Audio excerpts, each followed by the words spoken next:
Welcome to the iPad Podcast, a weekly podcast from Mac's Future. Okay, welcome to episode 113 of the iPad Podcast. This is Lex at Mac's Future. Hey, and today is November 2nd, Friday, 2012. And it's been a little while since I've done the last iPad Podcast, but good news. Today's a great episode because today is iPad Mini Day as well as iPad 4 launch day. And so I'll just talk about my experience and other iPad related news. So let's get to it. Remember, this is a chit-chat free podcast all about the iPad, iPad news, iPad devices, iPad apps, and of course the iPads themselves. So you can help out this podcast by going into iTunes, give it a positive review, or go to YouTube, give it any sort of positive review anywhere you can find it. So let's go to it.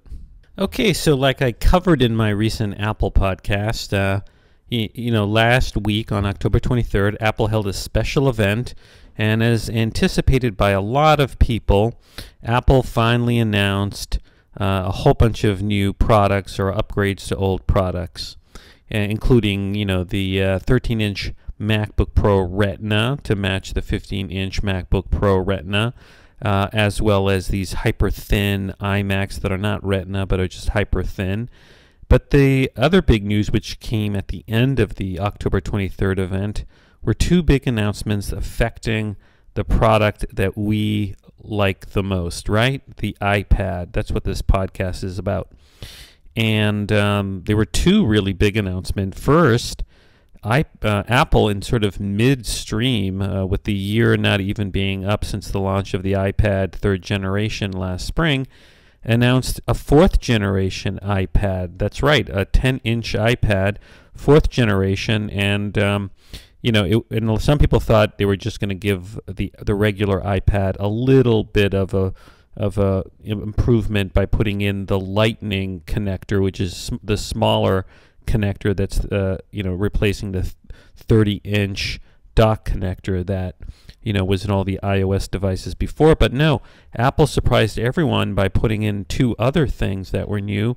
Apple upgraded the processor to something known as the A6X. The iPad 3 has a processor called the A5X, and then Apple leapfrogged that processor with the iPhone 5 earlier in this fall season, which has the A6 processor and which blows the doors off of the iPad 3 processor. And Apple came up with this A6X processor, which is actually even more powerful than the iPhone 5 processor. And also Apple, with the LTE models, basically said it was going to have LTE support for outside the United States. The iPad 3 only has LTE, that's the fast cell phone data connection, also known as 4G. The iPad 3 only has it inside the United States. And the fourth generation iPad is going to have a chip that has it outside, plus upgrading the front camera to make it more high definition, and I think even the Wi-Fi got like a boost. So there were upgrades to the fourth generation iPad. Otherwise, it had the same sort of Retina screen and size and weight as the third generation iPad. So that was a big announcement. And let me just discuss that announcement. I was kind of surprised by that. A lot of people were upset. Here, let's go to the Apple website and just check it out. So a lot of people were upset. Here is the iPad fourth generation. Apple says it's just as stunning, twice as fast. So a lot of people were upset because they felt like, look, they had relied on Apple upgrading the regular iPad every year, and suddenly their brand new iPad, the third generation, is no longer so brand new. On the other hand, I understand why Apple's doing this. Apple's facing a lot of competition from Android.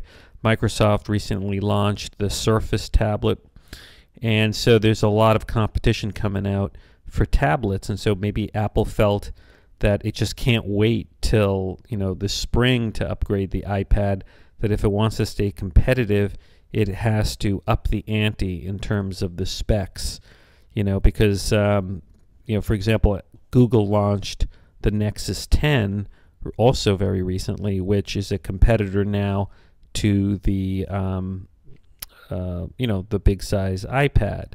So I understand why Apple had to do it, and I don't blame them. I'm not sure when the iPad's going to get upgraded again. Will it get upgraded in the spring? I don't know. Will we see an iPad 5? I think Apple's going to upgrade it to an iPad 5 if it feels the competition with specs is nipping at its heels. So Apple doesn't say when it's going to upgrade, but if Apple felt that Samsung or Google or Microsoft or somebody else was trying to leapfrog Apple with the processor speed or the lightness or the heaviness or the thinness of a big tablet, if they felt like they were losing ground or allowing a competitor to leapfrog them, I think Apple would just go ahead and upgrade again the iPad to the iPad 5th generation and so forth until the 6th generation. So I think competition is pushing Apple to upgrade now because Apple wants to stay ahead in the tablet market that it so dominates. So I was somewhat surprised by Apple's announcement of a 4th generation iPad, but I understand it has to do so, and I'll discuss later whether I'm going to upgrade or not in my own situation. But let me get to the other big announcement. So, of course, the other big announcement was that Apple announced on the 26th that it's coming out with the iPad mini. And the iPad mini, as we all know by now, is a just under 8-inch diameter device that was going to be super thin and super light and pack the specifications in terms of screen dimension of the regular iPad 2 and also the same processor as the iPad 2. And Apple is continuing to sell the iPad 2 16 gigabyte version for entry-level price of $399. So this was a big thing. Everyone expected the mini iPad to come out, and what people really didn't know was the price. What was going to be the price? And it turns out that the price is $329 for the entry-level price. So a lot of people felt that was maybe too high, but I think Apple's view is that, look, it's got to build in a profit, right? The problem is the other tablets are not profit-making on the tablets themselves. Amazon's Kindle is sold at cost, and I think even the Google's Nexus 7 is sold at cost. And Apple's a business, and Apple has to make a profit. And so Apple priced it at $329, which is a little higher than the brand new iPod Touch, which sells at $299. Now at 3 o'clock in the morning Eastern Time last Friday morning, Apple put on sale from its website pre-ordering of the iPad mini and the 4th generation iPad. And the way it worked was Apple basically said the Wi-Fi only versions of the iPad mini and the 4th generation iPad, if you got through and ordered it right away, they would be delivered today, November 2nd, and the 4G or the LTE versions of these devices would be delivered sometime in, middle of November. So, I set my timer. It's such a pain living on the East Coast because Apple launches these website ordering things like at midnight Pacific time. And, I had to wake up at 3 o'clock in the morning, and I decided I purchased two of these iPad minis.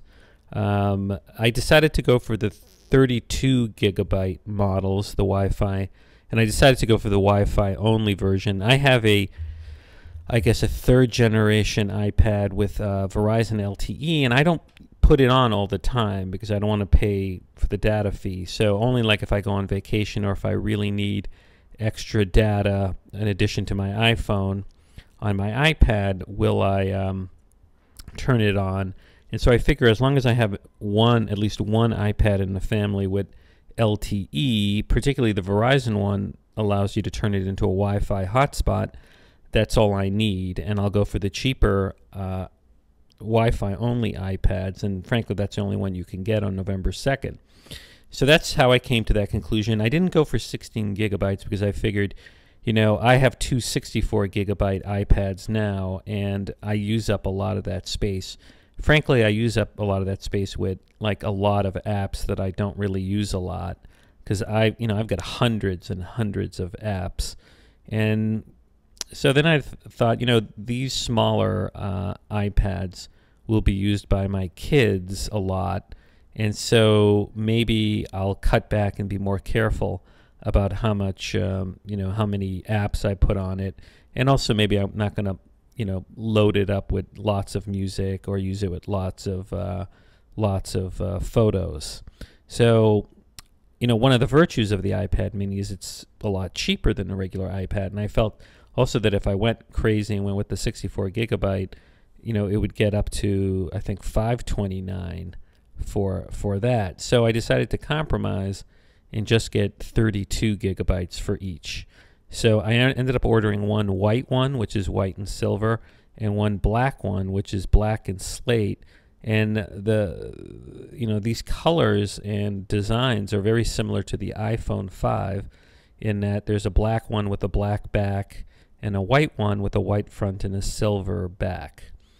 So I ordered, and this stuff I ordered right away. I used the Apple Store app on the iPhone. I found last time with the iPhone that was the most reliable way to order from Apple, better than going on a browser on my Mac. And I got through and was able to buy them both. And then I found out later that within 20 minutes, the white one was sold out. For some reason, the white one was very popular. And then later, the black one was sold out. I think over the weekend, and then even and then all sizes of both the white and the black very quickly basically said they weren't going to ship for another 2 weeks. So over a very short span from Friday, I think, through Sunday, all the iPad minis were sold out for delivery on November 2nd. And I decided not to order a 4th generation iPad. I guess my thinking is I'm happy with my 3rd generation iPad, and I haven't really noticed a big speed issue with my 3rd generation iPad, so I'm sure I would welcome the additional speed, but I don't really need it right now. And in terms of LTE, I don't plan to use LTE out of the country anytime soon. So I'm happy just having Verizon LTE just in the country now. And the other consideration is that when I got the iPad 3rd generation, I got it with Apple Care Plus, which costs $99 and extends your warranty for another year, but more importantly gives you the option, if you yourself happen to break your iPad, just through your own negligence, like, smashing it or denting it or harming it in some way accidentally, you can get, another one for just $50. So really, between the Apple Care and this one-time fee, it's like $150. But, if my iPad costs over $800, I felt the insurance was worth it. So part of me was thinking, should I really sell my 3rd generation iPad when I have another year and a half left on the Apple Care Plus? I guess I could try to convince someone on eBay to buy that also. One little known fact is that you can transfer your Apple Care and Apple Care Plus to someone else. Apple lets you do it, but you got to sort of give Apple the information as to the purchaser and fill out some forms. So part of me is thinking, who knows if Apple's going to come out with a 5th generation iPad in the spring, but why not just hold on to the 3rd generation? I mean, the the iPad 4th generation looks great in terms of power, but what I really want the larger iPad to eventually do is lose weight and become thinner, because I do find that it's kind of heavy. And the 4th generation iPad hasn't really changed in weight and thickness from the 3rd generation. It's pretty much the same form factor. So my advice is, if you are not traveling abroad a lot and don't care about LTE outside the United States, and you have the 3rd generation iPad, I would just hold on to it, particularly if you have Apple Care Plus. So that was my thinking with the larger iPad. So let's just jump ahead and I'll tell you about my day today when I actually got them.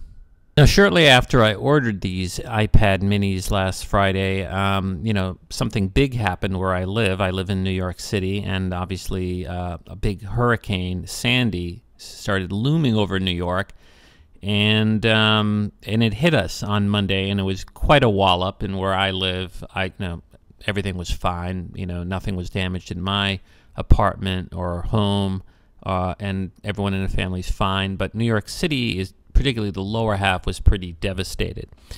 And, one of my lesser concerns as this November 2nd launch day for the iPad approached was UPS going to be able to deliver my iPad minis? Because frankly, when you would get the tracking number and go to the site, it would warn you that because of the massive storm, that hit New Jersey and other parts of New York, that there could be delays. And frankly, I really thought there was only like a 50-50 chance that the iPad minis would be delivered on, today, November 2nd, because of this, situation. A really horrible hurricane, right? So I totally understood if like UPS couldn't do it. But, what's amazing is this morning I woke up and I checked the tracking, and the iPad minis were in New Jersey, and it said early in the morning, it said that it was in transit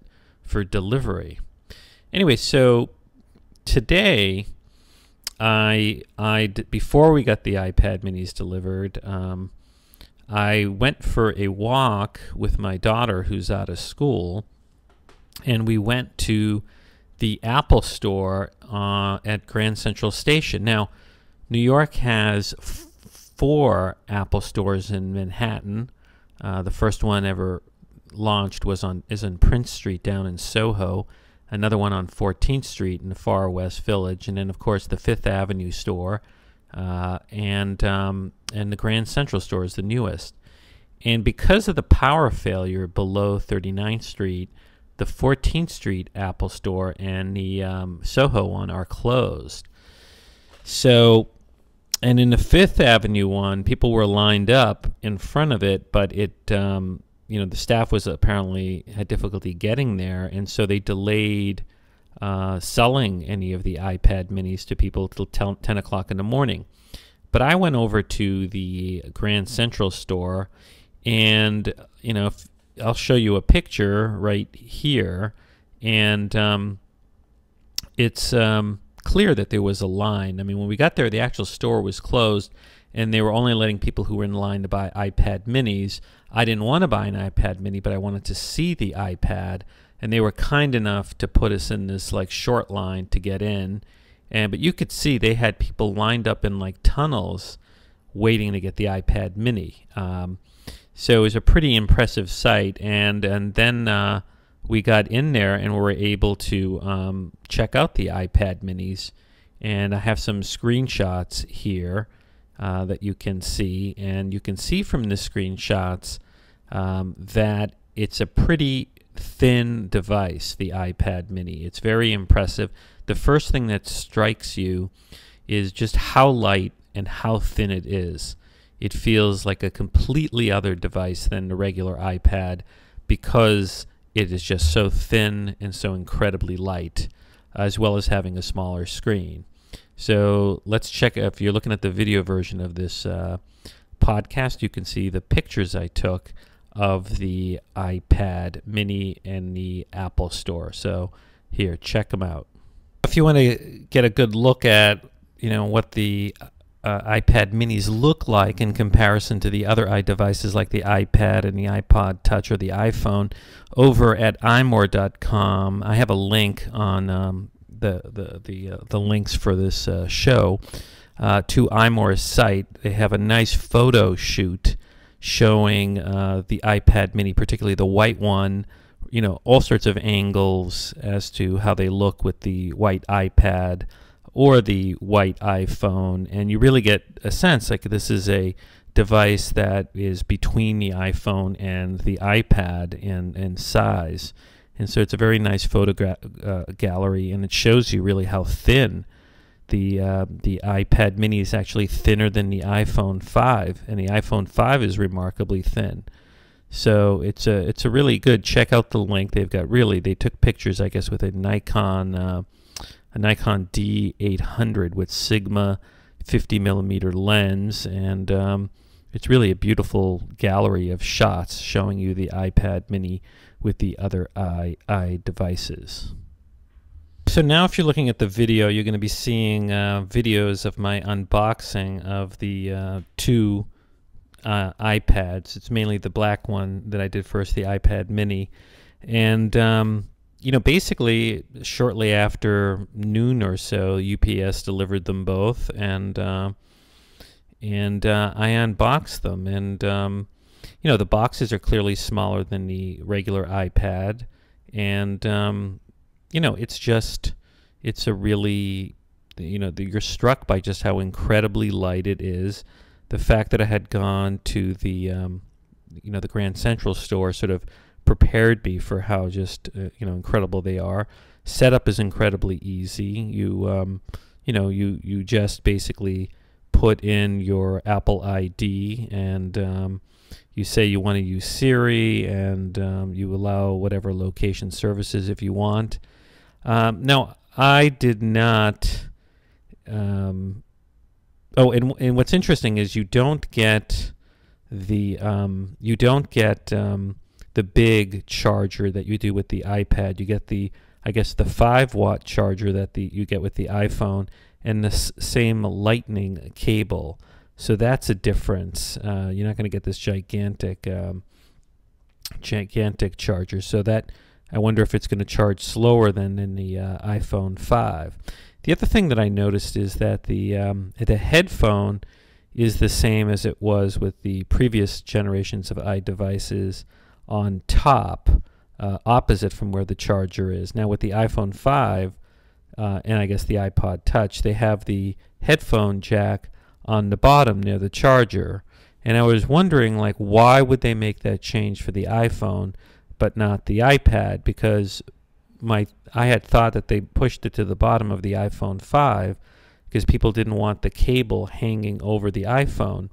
But if you're holding the iPad with the home button down and you've got the headphones on the top, I guess that would drape over it too. So I don't really understand Apple's logic for not moving the headphone to the same spot underneath where the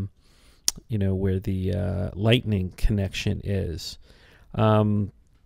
But setup was easy, and I also decided, since I only have 32 gigabytes and the regular iPad has 64, I decided not to just move everything through a backup restore from the iPad 3rd generation or 2nd generation to these iPad minis, but rather to be selective. Now, what's interesting is I bought a pink cover and a blue cover because I have a boy and a girl, and I made it clear to them that these are all family iPads, although the one who got the blue cover thinks it's his iPad, and the one who got the pink cover thinks it's her iPad. So what I mainly did, I was kind of judicious as to what apps to download, but I mainly downloaded games that they like to play a lot, and then some of the key apps that I might use if I use the iPad mini.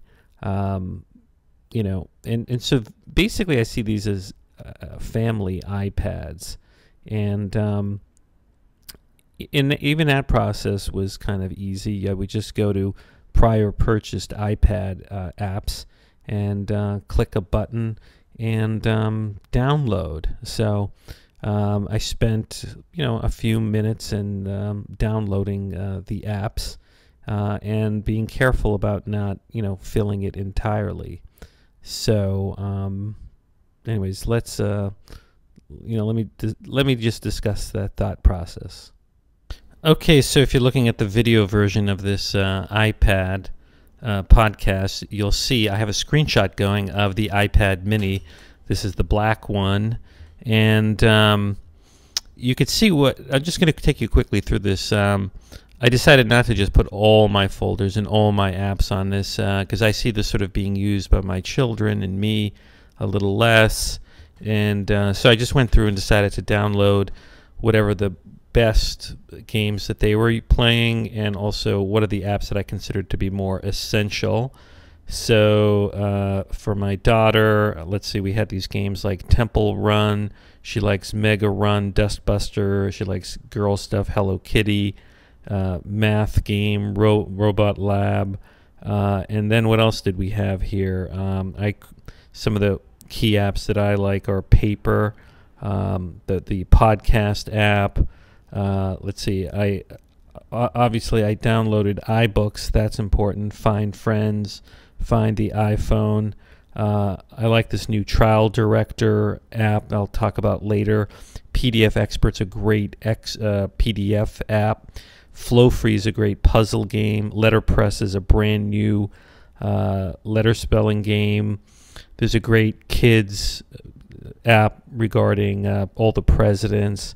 Sunday Ticket is the big football game app. You can, you know, pay $250 to DirecTV, and on Sunday you get all the games. Tweetbot is the great Twitter, and Skype, and Khan Academy, and iPhoto. So, you know, it just was sort of like a land grab because I'm going to organize new folders. You can see here on another pages I have the Pages app, Netflix, the Time Warner cable app. I use my iPad a lot. Sometimes just watch television through my local cable company. Flipboard, this stick golf game, which is great. Instapaper. I have this utility app that I got a long time ago with like the first iPad called Pad Info, and that just gives like basic stats. Real Racing 2 HD, which is a great racing game. And let's see what else. Kindle app, the Facebook app, the Now Playing app, Dropbox, and 1Password, and the Remote app. And so, you know, I went through hundreds and hundreds of iPad apps, and also Geekbench score. Let's see, let's run the Geekbench score here, and let's see what we get. So we're going to run the benchmarks, and Geekbench is a sort of a classic service that really does benchmark tests on the you know, different devices, computers, and now iDevices. And let's see, it's running here. It's taken a while, but you know, I think it does make sense, particularly if you've had an iPad for a long time, to think about culling, because I have hundreds and hundreds of apps, and I realized I was pushing the limit of my 64 gigabytes. Now, here's what's interesting: the iPad Mini got a score of 731, and I believe, like, you know, last week I did the test for the iPhone 5, and I got like way over that. So the processor for the iPad Mini is not, like, you know, incredibly powerful. It's the old processor in the iPad 2. So Apple isn't going with the premium processor in the iPad 2.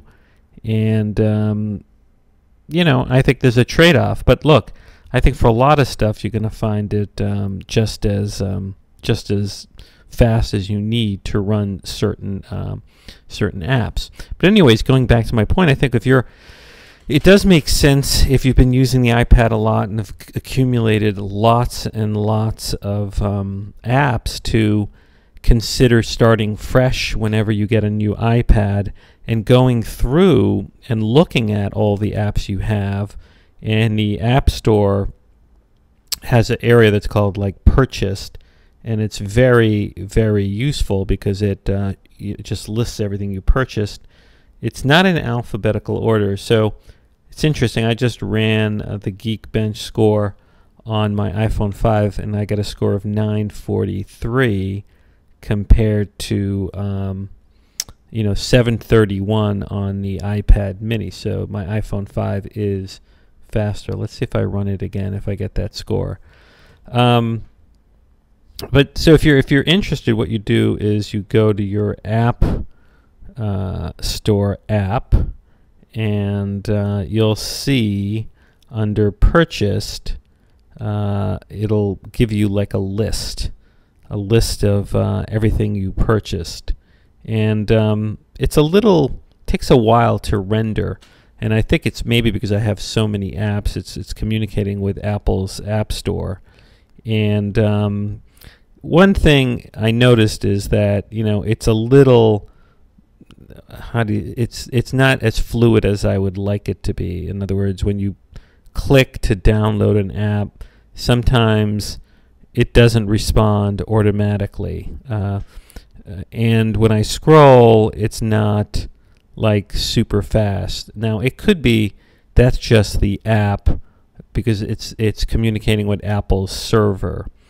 Now I did notice, but this is a great place to go to sort of look and see where all your apps at. Now there's so much data here, it's taking a while, I think, to communicate, because I've got hundreds and hundreds of apps, that I've decided to collect over the years. Now, one thing I did notice is that just playing around with my daughter, like some apps didn't work too well. There was my daughter had some race car gaming app. Let's see if I can find it. But it just maybe it's not needs to be optimized for the iPad mini. Supposedly all these iPad apps are supposed to run well on the iPad mini, but this one got like kind of flaky and did not run well. But let's take a game like Real Racing 2. Let's see what it looks like. Okay, so I'm just going to show you, like, some of the games do seem to run okay. Here's a pretty powerful game, Real Racing 2 HD, and let's see, it's going to start up. You should be able to see it on the screen, and this is something that will tax the processor of the iPad. And let's see, oh, it's using well, this is what the racing screen looks like, and it seems to be working well. This is like what's great about this game is it works with AirPlay, so you're seeing the part that's on the screen, and I think it's gonna work okay. It did work on the second generation iPad okay, so hopefully it'll work here too. So the point is, there's lots of apps that I think are going to work fine on this iPad. Okay, so now because it's a same dimensions pixels as the iPad 2 but in a smaller screen, some things are going to seem smaller, like this the icons are smaller, and also text is going to be a little smaller. Like I noticed, let's launch a website here, the macnn.com, and if you go to the full length screen, it does seem smaller. I think in partly because the websites don't view this as an iPhone, so they're they're not formatted for mobile. They're formatted as if it was a full-length iPad, and maybe that will change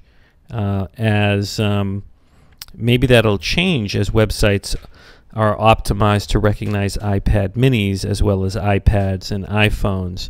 So this doesn't go to a mobile view, but you can just sort of pinch and open.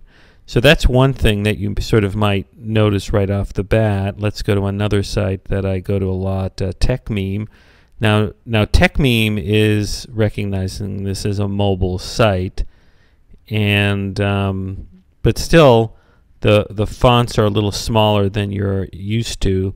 Here I can't sort of resize it. Now the other thing that I noticed is with let's go to iBooks. So here's a here's a book that I've been reading, Daniel Suarez's Freedom book, and what's interesting is the fonts. Like if you go to the big font, it could be bigger. You know what I mean? I wish Apple will allow a scaling of the fonts in iBooks to get bigger on this thing, because this is a smaller screen, it is squished down a little bit. And now I don't know why iBooks wouldn't be optimized to give you a bigger text on when it's on the iPad mini. I'm actually looking now also at my iPhone 5, and if I go to, let's see, go to my library. If I go to my library and pick the same book, let's see, Daniel Suarez, Freedom. I'm just going to open up to a page. Yeah, the iPhone optimizes it so that the fonts are much bigger, and I don't know why in the iPhone 5 Apple's able to optimize the fonts, but I don't think Apple did so yet in iBooks. They should actually have bigger fonts in the iPad mini because it's being squished down. I don't know. Let me see if I can switch and show you what I have on my iBooks on my iPhone. Okay, so here you can see the text, the same text on my iPhone 5. It's significantly bigger. So I'm not sure what that's all about. So the thing is, I mean, if you can see it more clearly now, I'm putting the optimum size text on the iPad mini. That's the largest font, and the fonts are nowhere as big on the screen as the iPhone.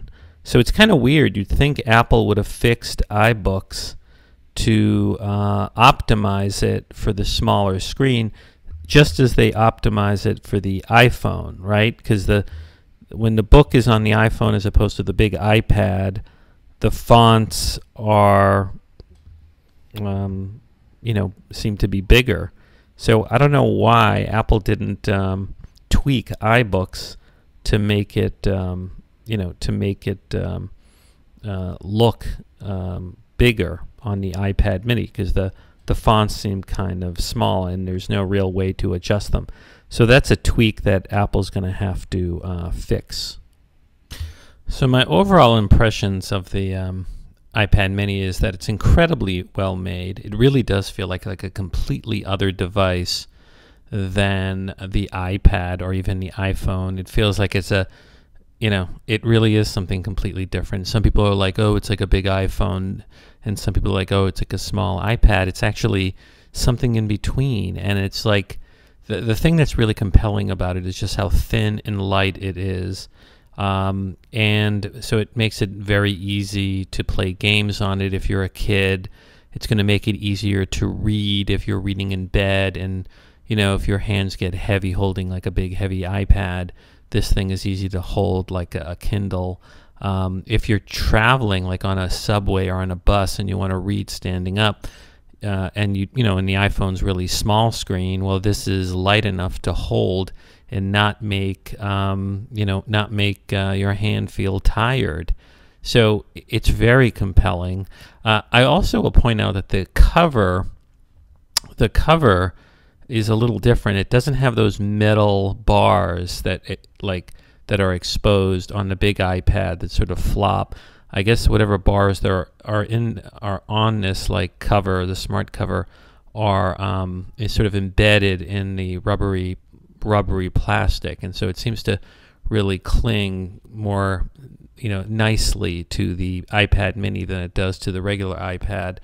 One thing I don't understand, though, is Apple's charging the same amount of money for the sort of bottom smart cover for the iPad mini, in other words, the cheapest one, as for the regular iPad, $39. You would think since it's smaller, it wouldn't cost as much. So, I'm a little surprised with that move by Apple. But overall, I'm just, very impressed with this device. Okay, so one of the nice surprises with the iPad mini, which Apple confirmed and CNET reported on, is that the iPad mini does, in fact, have stereo speakers, and I guess it's the first iDevice with actual stereo speakers. And what's funny about that is that Amazon was trying to sort of make fun of the iPad mini and comparing it to the Kindle Fire, and they had this comparison, and they pointed out that the Kindle Fire has built-in speakers, 2 speakers, and that the iPad mini did not. And according to this story, Amazon took down that comparison chart as it was inaccurate. So that's a nice little plus. So it has decent sound in that it has stereo speakers. So something to look forward to.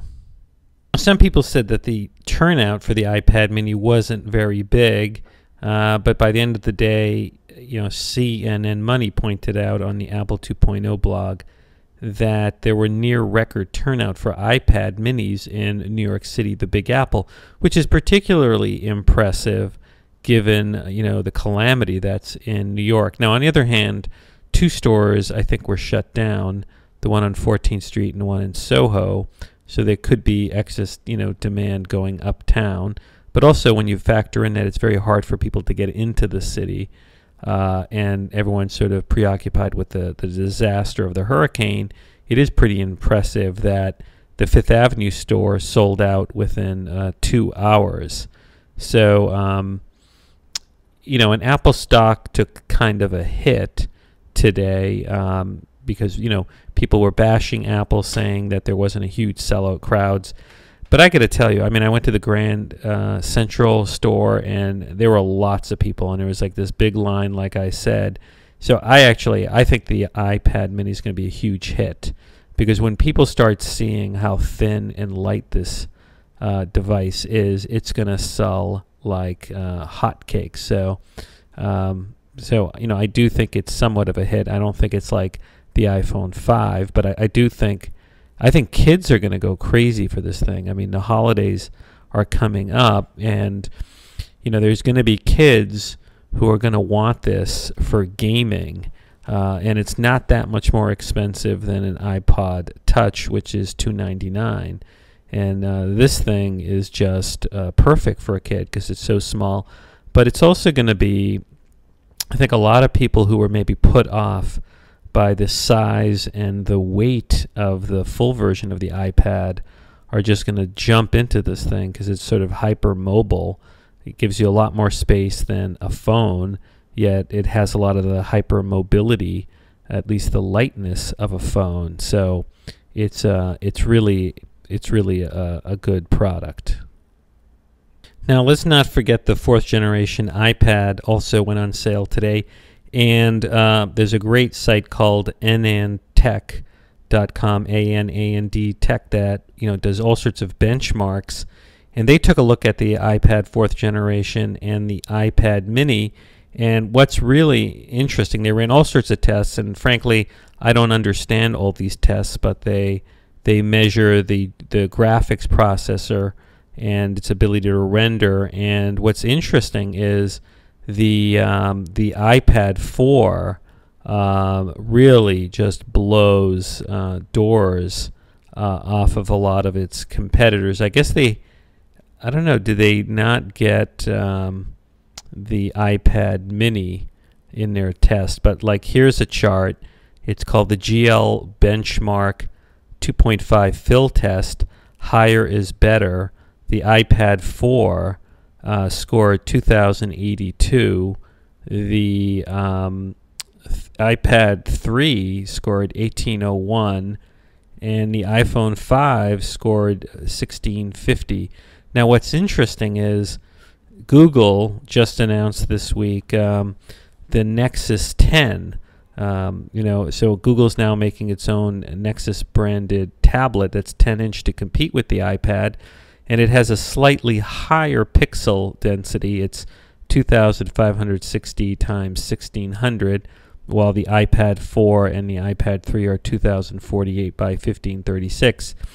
So it's got a Retina screen, but all these people have been touting the Nexus 10. It's $100 cheaper. It sells, I think, the 16 gigabyte at $399, and the same as the third generation iPad, which is the second generation, which is being sold at $399. But here's the thing, Apple's look at this test, this GPL benchmark fill test.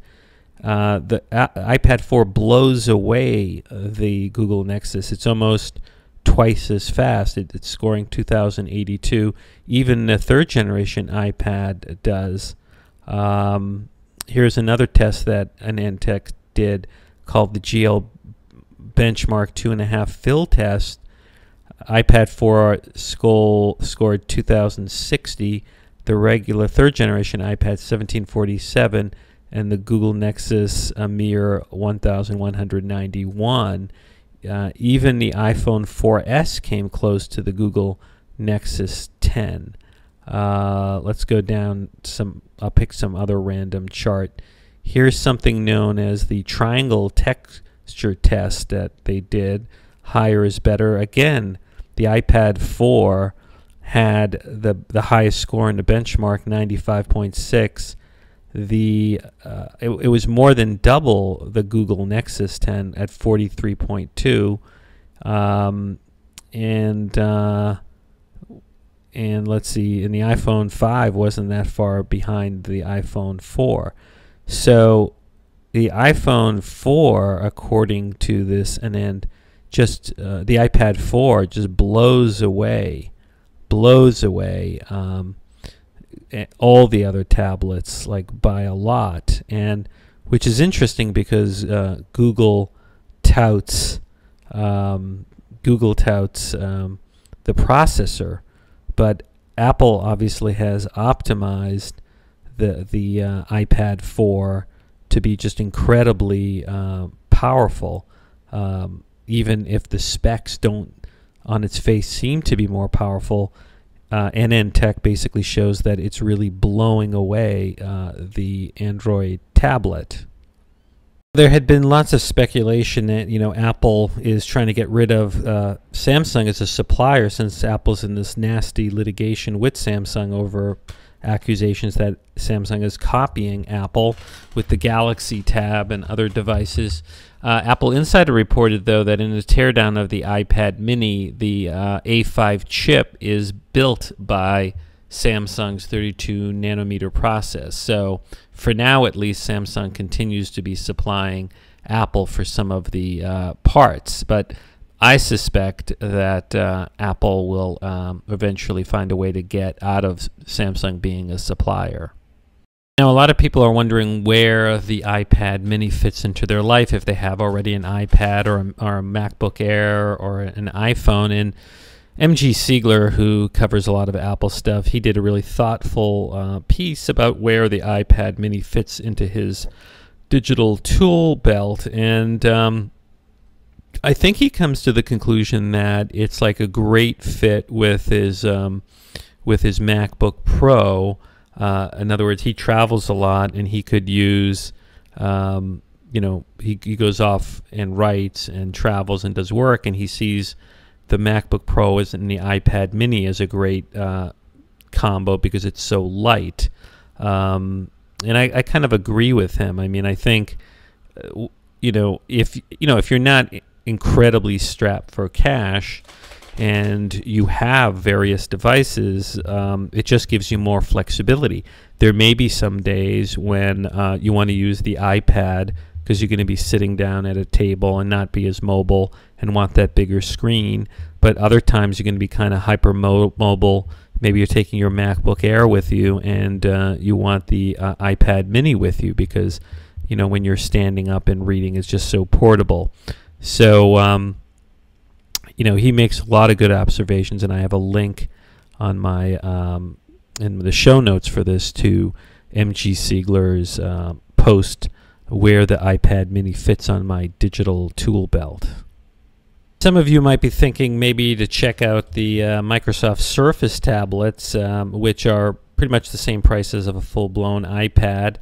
And I got to tell you, though, the reviews seem to be mixed now. Daring Fireball had a link to this website, a story written by a guy named Brent Ozar, who writes why I'm returning my Microsoft Surface RT.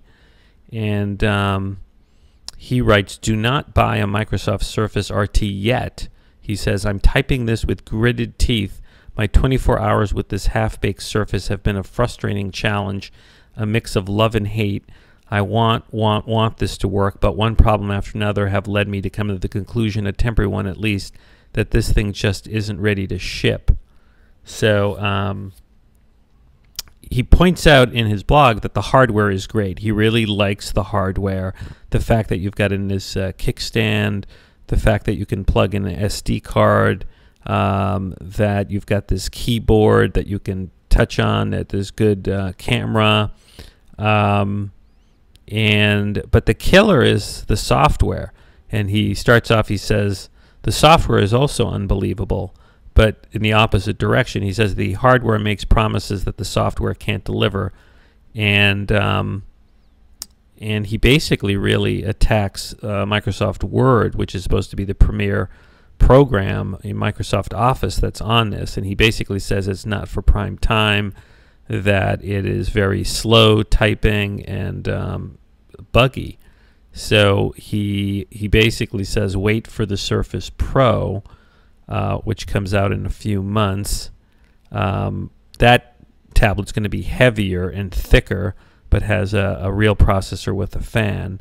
But I think the problem is with the Surface Pro, it's going to, the thing with tablets is as the heavier they are, the less you like them. I mean, one of the things that bugged me when I went from the iPad 2 to the iPad 3rd generation is that it was heavier and thicker. So I don't think people are going to be gravitating to the Surface Pro if it's thicker and heavier than the iPad 3rd generation or 4th generation. What Microsoft has to do is work on really thin, light, powerful tablets that can compete with Apple's iPad. Now, before we run out of time, I do want to mention some apps that have come out since the last iPad podcast, and one of them I'm very impressed with is Trial Director for iPad by the Indata Corporation. Now, previously I talked about these programs like Exhibit A, which allow you to do presentations, whether in court or in a board meeting or somewhere. And what these applications have in common is that you can load documents like PDFs into them or JPEGs or other documents, and then project them on a big screen, but queue up the other documents you want while people see something on a screen. So, in some ways, it's like Keynote, but the difference is, who would use this? Like attorneys use this at trial when they show exhibits to the jurors or to the judge. But also, a teacher could use these programs if they want to show certain documents or certain pictures and want to queue up something and see it on their screen before anybody else sees it on the big screen. So what's interesting, up till now, there's been about 3 programs. One is $80, and and one is I think like $10, Exhibit A, and another one $5. And I've been using Exhibit A. I've kind of like it, but now a heavyweight has come into the picture, because in the Windows world, Trial Director has been a very expensive, I think over $500 a license program on Windows computers to run these exhibits, and the competing program is Sanction, which costs also probably like $500 or so a license, and it's made by this huge corporation, the Indata Corporation, and the Indata Corporation has released on October 4th Trial Director for iPad for free, and it can, I guess, play videos and documents, and it's got tools for doing call-outs, and I've played around with it, and it's got a lot of cool features. You can highlight text, you have a laser pointer, you can organize documents in folders, you can have favorites, you can bookmark documents in key exhibits. It supports AirPlay mirroring, so you can use it either with an HDMI connector out to a projector, or through AirPlay using Apple TV. And it works, you can export out of Trial Director for Windows to this. So this is free, and I think what Indata wants you to do is to use this on your iPad and then like the program, and then maybe get for like your Windows computer the $500 license. So I really think this is great, and again, it's free. Why not use it? And I've put it on the iPad mini, and I'll even test it on the iPad mini, because the implications of this are huge. You could, if you're a lawyer in court, you could basically pick exhibits and show them to the jurors and to the witness just while walking around with your iPad mini. So it's a very cool program, and I think you should check it out. I have a link to it. So finally, I want to just sort of conclude with a little bit of a rant. I've spent some time recently on Google Plus, and I'm really kind of annoyed with the service, and I wonder if Google Plus is ever going to really be able to compete with Facebook or Twitter. Even people like Leo Laporte, who's become more of an Android fan than an Apple fan, he's complaining that Google Plus is really sort of barren. And what I've discovered is that Google Plus seems to be dominated by just Google and Android fans. And if you show up in there and say anything kind or good about Apple or any of Apple's products, they just start attacking you and calling you a fanboy or a sheep. And they don't look at any just plain old facts about how Apple dominates the tablet market. And they're all like heralding Apple's demise, and it's kind of crazy. So for example, I'm looking here, Chris Pirillo, who pointed out, like I did, that the benchmarks show that the iPad 4th generation is blowing away the Nexus 10 in terms of actual performance. A lot of the people there who comment are Android fans, and they can't take it. I pointed out, I said, funny, Google touts stats and specs, but when Apple's devices outperform Android devices on specs, Android fans ignore it and claim it's about experience. Ironically, this is how Apple touts its products, not on specs, but on experience. So this one guy writes and says, Android devices destroy Apple devices in terms of specs. Apple wins benchmarks because of optimizations. Real-life experience on iOS device will not outperform an Android so soundly as the benchmarks might cause you to think. So I don't know what's this guy's basis for saying that. The benchmarks blow away the Android devices, and a number of people have pointed out that the iPad 4th generation still is a better experience than the Google Nexus 10, and you're paying basically a premium. The other big problem with the Google Nexus 10 is there's no LTE support, and the same for the Google Nexus phone. Google doesn't have LTE, and the thing is, a lot of people for an iPad are going to want that cell phone data connection. I know for certain I want it at least in one of my iPads, particularly if I get it from Verizon, I can turn it into a Wi-Fi hotspot.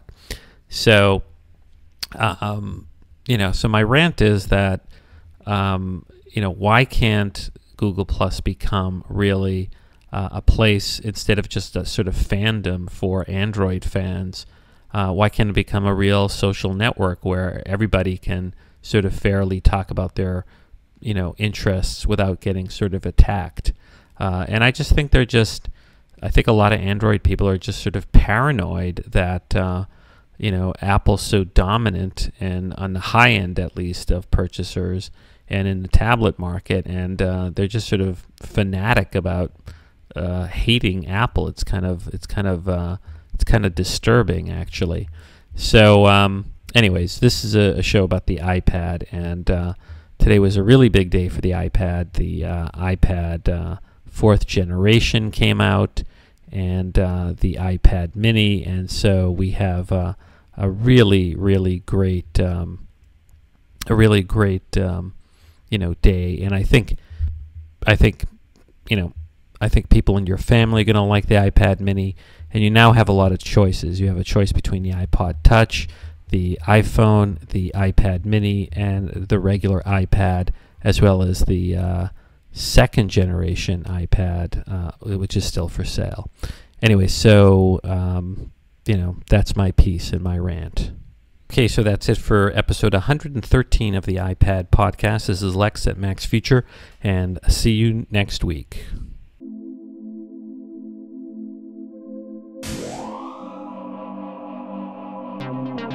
This has been a Max Future production.